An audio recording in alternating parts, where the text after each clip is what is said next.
Hello everyone, అందరికీ నమస్కారం. Welcome to our channel GK. Public sector undertaking banks అనేవి India's banking sector లో pivotal role play చేస్తాయండి. వీటికి significant market share కూడా ఉంటుందన్నమాట. హౌవెవర్ ఈ సెక్టర్ అనేది సిన్స్ మెనీ ఇయర్స్ నుంచి కూడా హై ఎన్పిఎస్ అయితే ఉన్నాయండి. అసలు ఎన్పిఏ అంటే ఏంటి? NPA are non performing assets అంటే banks or financial institutions issue చేసిన లోన్స్ ఆర్ అడ్వాన్సెస్ తిరిగి రికవర్ అయ్యే అవకాశం లేనివండి. ఎవరైతే బారోవర్ కనీసం 90 days పాటు లోన్ కి సంబంధించిన ప్రిన్సిపల్ అండ్ ఇంట్రెస్ట్ పేమెంట్ చేయడంలో ఫెయిల్ అవ్వడానికి దీనికి మెయిన్ రీజన్ అని చెప్పుకోవచ్చు అనమాట. నాన్ పర్ఫార్మింగ్ అసెట్స్ అనేవి క్రిటికల్ అండి, ఎందుకంటే అవి బ్యాంక్స్ లోన్ పోర్ట్ఫోలియో క్వాలిటీని రిఫ్లెక్ట్ చేస్తాయి కాబట్టి. లోవర్ ఎన్పిఏ పర్సెంటేజ్ అంటే బెటర్ అసెట్ క్వాలిటీ అలాగే ప్రూడెంట్ రిస్క్ మేనేజ్మెంట్ కి ఒక ఇండికేషన్ అని చెప్పుకోవచ్చు అనమాట. బట్ రీసెంట్ మంత్స్ లో పబ్లిక్ సెక్టర్ బ్యాంక్స్ లో కూడా ఎన్పిఎస్ అనేవి బాగా తగ్గాయండి. ఇండస్ట్రీ బాడీ అయిన ఫికీ అలాగే ఇండియా బ్యాంక్స్ అసోసియేషన్ కండక్ట్ చేసిన సర్వేలో ఇండియాలో ఆల్ పబ్లిక్ సెక్టర్ బ్యాంక్స్ కూడా లాస్ట్ 6 months లో నాన్ పర్ఫార్మింగ్ అసెట్స్ లెవెల్స్ అనేవి రిడ్యూస్ చేసాయని తెలిపిందనమాట. సో ఈ రోజు ఈ వీడియోలో లోయెస్ట్ ఎన్పిఎస్ ఉన్న టాప్ 5 పిఎస్యు బ్యాంక్స్ గురించి మనం తెలుసుకుందాం. అందులో ఫస్ట్ వన్ ఏంటంటే బ్యాంక్ ఆఫ్ మహారాష్ట్ర అండి. ఇది public sector bank, retail banking, corporate, wholesale banking, priority sector banking, treasury operations and other banking services ని ఆఫర్ చేస్తుంది. రీసెంట్ గా ఇది క్యూఐపి రూట్ ద్వారా 10 billion ఫండ్ కూడా రైజ్ చేసింది అనమాట. కస్టమర్ ఎక్స్పీరియన్స్ అలాగే ఆపరేషనల్ ఎఫిషియన్సీ ని ఎన్హాన్స్ చేయడానికి digital initiatives, AI based customer services లో ఇన్వెస్ట్ చేయడానికి బ్యాంక్ అయితే ప్లాన్ చేస్తుందండి. ఈ బ్యాంక్ మార్కెట్ క్యాపిటలైజేషన్ 46,752 crores ఉందండి. ఇది ఒక మిడ్ క్యాప్ కంపెనీ. ఆర్ఓసి 5.38 ఉంది, రిటర్న్ ఆన్ ఈక్విటీ 22.8 ఉంది, ఫేస్ వాల్యూ 10 rupees ఉంది, ఎర్నింగ్ పర్ షేర్ 5.75 rupees ఉంది.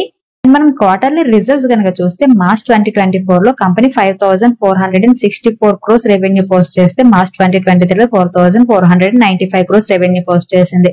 So year on year bank రెవెన్యూలో అయితే గ్రోత్ ఉందండి. నెట్ ప్రాఫిట్ కనుక చూస్తే మార్చ్ 2023 లో 841 crores నెట్ ప్రాఫిట్ పోస్ట్ చేస్తే మార్చ్ 2024 లో 1230 crores నెట్ ప్రాఫిట్ అనేది పోస్ట్ చేయడం జరిగింది. సో నెట్ ప్రాఫిట్ లో కూడా ఇయర్ ఆన్ ఇయర్ అనేది గ్రోత్ ఉంది.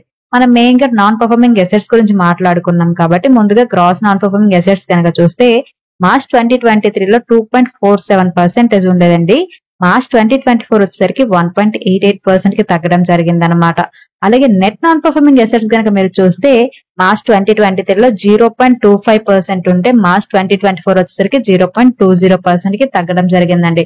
So year on year gross non performing assets అలాగే నెట్ నాన్ పర్ఫార్మింగ్ అసెట్స్ రెండు కూడా బ్యాంక్ ఆఫ్ మహారాష్ట్రలో తగ్గడం జరిగింది.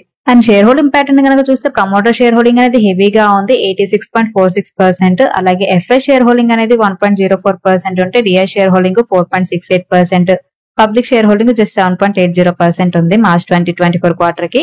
ప్రెసెంట్ ఈ బ్యాంక్ షేర్ అనేది 66 rupees దగ్గర ట్రేడ్ అవుతుందండి. లాస్ట్ 1 month లో 3% నెగిటివ్ రిటర్న్స్ ఇచ్చింది అండ్ 6 months లో అయితే 45% పాజిటివ్ రిటర్న్స్ ఇచ్చింది అండ్ 1 year పీరియడ్ లో 143% రిటర్న్స్ ఇచ్చింది. And next one State Bank of India అండి. Assets and market capitalization wise చూస్తే ఇండియాలోనే లార్జెస్ట్ పిఎస్యు బ్యాంక్ అన్నమాట.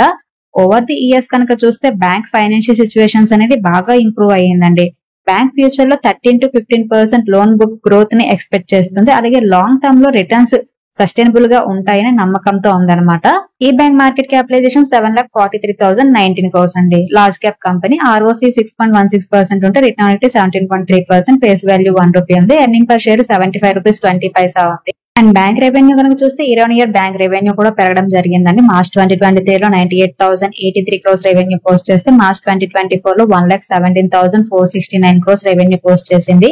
అండ్ నెట్ ప్రాఫిట్ కనుక చూస్తే మార్చ్ 2023 లో 18,769 crores నెట్ ప్రాఫిట్ పోస్ట్ చేస్తే మార్చ్ 2024 లో 22,203 crores నెట్ ప్రాఫిట్ పోస్ట్ చేయడం జరిగింది. క్లీనర్ లో అయితే గ్రాస్ నాన్ పర్ఫార్మింగ్ అసెట్స్ అలాగే నెట్ నాన్ పర్ఫార్మింగ్ అసెట్స్ సంబంధించిన డేటా ఇవ్వలేదండి. బట్ ఫైనాన్షియల్ 2024 లో SBI net non performing assets అనేవి 0.57% ఉన్నాయి.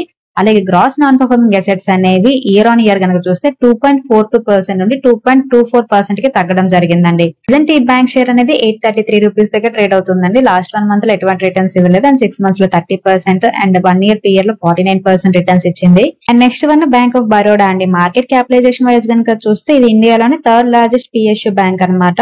ఈ bank personal, corporate, international, rural, small and medium enterprises, non resident India, NRIs కి బ్యాంకింగ్ సర్వీసెస్ అలాగే treasury services ని ప్రొవైడ్ చేస్తుంది అనమాట. Bank of Baroda manual transaction మీద డిపెండెన్సీని తగ్గించి అలాగే డిజిటల్ ట్రాన్సాక్షన్ పోర్షన్ అనేది పెంచడం జరిగింది అనమాట. దీని వల్ల కంపెనీ ఖర్చులు తగ్గాయి అలాగే అడిషనల్ కాస్ట్ లేకుండా అడ్వాన్సెస్ అండ్ డిపాజిట్స్ గ్రోత్ అనేవి ఇంప్రూవ్ అయ్యిందనమాట. గోయింగ్ ఫార్వర్డ్ బ్యాంక్ అని తన డిపాజిట్ గ్రోత్ ని ఎన్హాన్స్ చేయడానికి, డిజిటల్ ట్రాన్స్ఫర్మేషన్ ద్వారా కాస్ట్ ని ఆప్టిమైజ్ చేయడానికి, అలాగే బ్యాంక్ అడ్వాన్సెస్ లోన్ బుక్ ని పెంచుకోవడానికి, న్యూ రిటైల్ ప్రొడక్ట్స్ ని ఇంట్రడ్యూస్ చేయడానికి ప్లాన్ చేస్తుందండి. డిజిటలైజేషన్ అలాగే అర్బనైజేషన్ వల్ల బ్యాంకింగ్ సెక్టర్ అనేది కమింగ్ ఇయర్స్ లో ర్యాపిడ్ గ్రోత్ అయితే ఉండొచ్చని ఎక్స్పెక్ట్ చేస్తున్నారు. సో దీని వల్ల బ్యాంక్ ఆఫ్ బరోడా అనేది బెనిఫిట్ అయ్యే అవకాశం ఉందండి. ఈ బ్యాంక్ మార్కెట్ క్యాపిటలైజేషన్ 1,45,289 crores అండి. ఇది కూడా లార్జ్ క్యాప్ బ్యాంక్ అనమాట. ROCE 6.33% ఉంటే return on equity 16.7%, face value ₹2, earning per share ₹36.30. March 2024 లో బ్యాంక్ అనేది 31,072 crores రెవెన్యూ పోస్ట్ చేసిందండి. మార్చ్ 2023 లో 27,196 crores రెవెన్యూ పోస్ట్ చేసింది. సో ఇయర్ రెవెన్యూలో గ్రోత్ ఉంది. అండ్ నెట్ ప్రాఫిట్ కనుక చూస్తే మార్చ్ 2023 లో 5,315 crores నెట్ ప్రాఫిట్ పోస్ట్ చేస్తే మార్చ్ 2024 లో 5,160 crores నెట్ ప్రాఫిట్ పోస్ట్ చేసింది. సో ఇయర్ నెట్ ప్రాఫిట్ లో కొంచెం డీ గ్రోత్ కనిపిస్తుంది. అండ్ ఈ company gross non performing assets కనుక చూస్తే ఇయర్ 3.79% నుండి 2.92% కి తగ్గడం జరిగిందండి ఫైనాన్షియల్ 2024 కి. అలాగే నెట్ నాన్ పర్ఫార్మింగ్ అసెట్స్ అనేవి 0.68% ఉన్నాయండి. మార్చ్ 2024 కి ప్రమోటర్ షేర్ హోల్డింగ్ అనేది 63.97% ఉంటే, FI share holding 12.40%, DI share holding 16.04% ఉంది. అండ్ పబ్లిక్ షేర్ హోల్డింగ్ 7.32% ఉంది.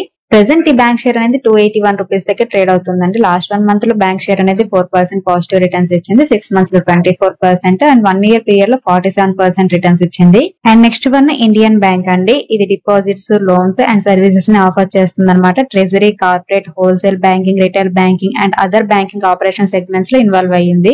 ఇది డేటా సెంటర్స్, సిటీ గ్యాస్ అలాగే కమర్షియల్ రియల్ ఎస్టేట్ వంటి న్యూ బిజినెస్ సెగ్మెంట్ లో కూడా ఆపర్చునిటీస్ అయితే ఫైండ్ అవుట్ చేస్తుంది. ఈ బ్యాంక్ మార్కెట్ క్యాపిటలైజేషన్ 72,951 crores ఉందండి. ROCE 5.92, రిటర్న్ ఆన్ ఎక్విటీ 15.4%, అలాగే ఫేస్ వాల్యూ ₹10 ఉంది. ఎర్నింగ్ పర్ షేర్ ₹62.50 ఉంది. అండ్ మీరు కనుక చూస్తే ఇంట్రిన్సిక్ వాల్యూ అనేది ₹811 ఉంటే కరెంట్ మార్కెట్ ప్రైస్ అనేది 542 ఉందండి. అండ్ ఇండస్ట్రీ PE అనేది 9.46 ఉంటే స్టాక్ PE 8.67 ఉంది. సో PE రేషియో వైజ్ అలాగే ఇంట్రిన్సిక్ వాల్యూ వైజ్ చూస్తే కూడా ఇండియన్ బ్యాంక్ అనేది under valued. And recent quarterly results కనుక చూస్తే మార్చ్ 2024 లో 14,633 crores రెవెన్యూ పోస్ట్ చేసిందండి. మార్చ్ 2023 లో 12,255 crores రెవెన్యూ పోస్ట్ చేసింది. సో ఇయర్ బ్యాంక్ రెవెన్యూలో గ్రోత్ అయితే ఉంది. అండ్ నెట్ ప్రాఫిట్ కనుక చూస్తే మార్చ్ 2023 లో 1,520 crores నెట్ ప్రాఫిట్ పోస్ట్ చేస్తే మార్చ్ 2024 లో 2,296 crores నెట్ ప్రాఫిట్ అనేది పోస్ట్ చేసింది. సో ఇయర్ నెట్ ప్రాఫిట్ లో కూడా గ్రోత్ ఉందన్నమాట. And gross non performing assets కనుక చూస్తే మార్చ్ 2023 లో 5.95% ఉండేవండి. మార్చ్ 2024 వచ్చేసరికి ఇది 3.95% కి తగ్గడం జరిగింది. And net non performing assets కనుక చూస్తే 0.90% నుండి 0.43% కి ఇయర్ తగ్గడం జరిగిందండి. ప్రెసెంట్ ఈ బ్యాంక్ సెట్ ₹541 దగ్గర ట్రేడ్ అవుతుందండి. లాస్ట్ 1 month లో 5% నెగిటివ్ రిటర్న్స్ ఇచ్చింది. బట్ 6 months లో 32% పాజిటివ్ రిటర్న్స్, 1 year పీరియడ్ లో అయితే 91% పాజిటివ్ రిటర్న్స్ ఇచ్చింది. నెక్స్ట్ వన్ యూకో బ్యాంక్ అండి. ఈ బ్యాంక్ తన కస్టమర్స్ కోసం వాల్యూ యాడెడ్ బ్యాంకింగ్ సొల్యూషన్స్ ని ఆఫర్ చేస్తుంది అనమాట.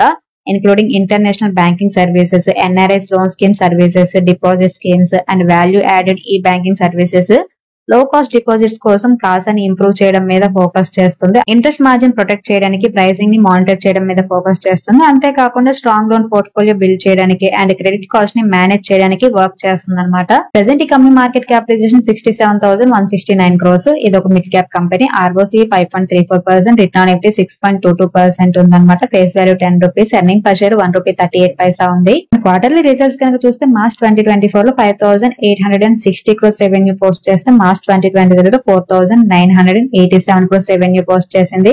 సో ఇయర్ రెవెన్యూలో గ్రోత్ ఉందన్నమాట. అండ్ నెట్ ప్రాఫిట్ కనుక చూస్తే మార్చ్ 2023 లో 581 crores నెట్ ప్రాఫిట్ పోస్ట్ చేస్తే మార్చ్ 2024 లో 526 crores నెట్ ప్రాఫిట్ పోస్ట్ చేసింది. సో ఇయర్ నెట్ ప్రాఫిట్ లో కొంచెం డీ గ్రోత్ అయితే కనిపిస్తుంది.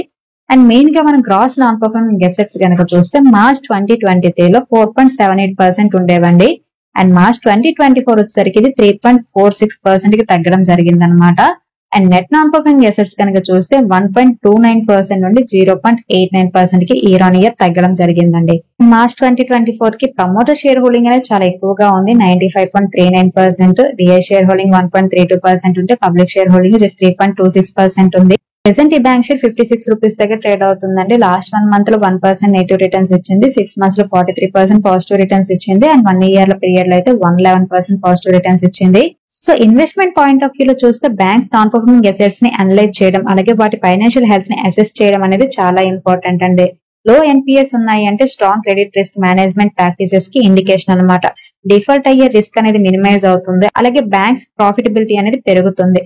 లో ఎన్పిఈ ఉన్న బ్యాంక్స్ అనేవి ఎకనామిక్ డౌన్ టర్న్స్, అలాగే మార్కెట్ వాలటాలిటీలో కూడా బెటర్ పొజిషన్ లో ఉంటాయి. అండ్ గుడ్ మేనేజ్మెంట్ కి ఒక ఇండికేషన్ అయినప్పటికీ కూడా ఈ పర్ఫార్మెన్స్ ఓవర్ టైం కన్సిస్టెంట్ గా ఉండడం అనేది చాలా ఇంపార్టెంట్ అండి. అంతేకాకుండా పాస్ట్ పర్ఫార్మెన్స్ ఎప్పుడు కూడా ఫ్యూచర్ రిటర్న్స్ ని ఇండికేట్ చేయదు. ఈవెన్ లో ఎన్పిఎస్ ఉన్న బ్యాంక్స్ కూడా అన్ఎక్స్పెక్టెడ్ ఛాలెంజెస్ ని అయితే ఫేస్ చేస్తాయి. సో ఇన్వెస్ట్ చేసే ముందు ఇన్ఫార్మ్డ్ ఇన్వెస్ట్మెంట్ డిసిషన్స్ తీసుకోవడం నెసెసరీ అని గుర్తుపెట్టుకోండి. ఇదండి ఈ రోజు వీడియో. ఈ వీడియో కేవలం ఎడ్యుకేషన్ ఇన్ఫర్మేషన్ పర్పస్ చేసింది. Thank you for watching. Have a good day.